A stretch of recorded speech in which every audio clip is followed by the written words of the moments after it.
প্রত্যেক দিন স্কুল থেকে সন্ধেবেলায় বাড়ি আসার পর আমার প্রাপ্তিমা আমার কাছে আবদার করে ঘুরতে নিয়ে যাওয়ার জন্য।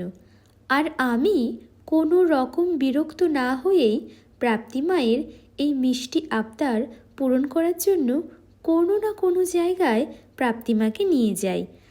আর আজ তাই নিয়ে গিয়েছিলাম পার্কে।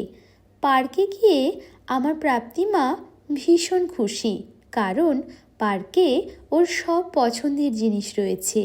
আর শুধু প্রাপ্তিমা একা পার্কে গিয়ে খুশি নয়, সাথে আমিও খুব খুশি, কারণ আমি আমার প্রাপ্তিমায়ের সাথে অনেক খেলা করেছি। আমরা যারা ওয়ার্কিং মাদার, আমরা সারা দিন শেষে যখন বাড়ি ফিরি তখন নিজের সন্তানকে হাসি মুখে দেখে আমাদের সারা দিনের সব ক্লান্তি এক নিমেষে দূর হয়ে যায়।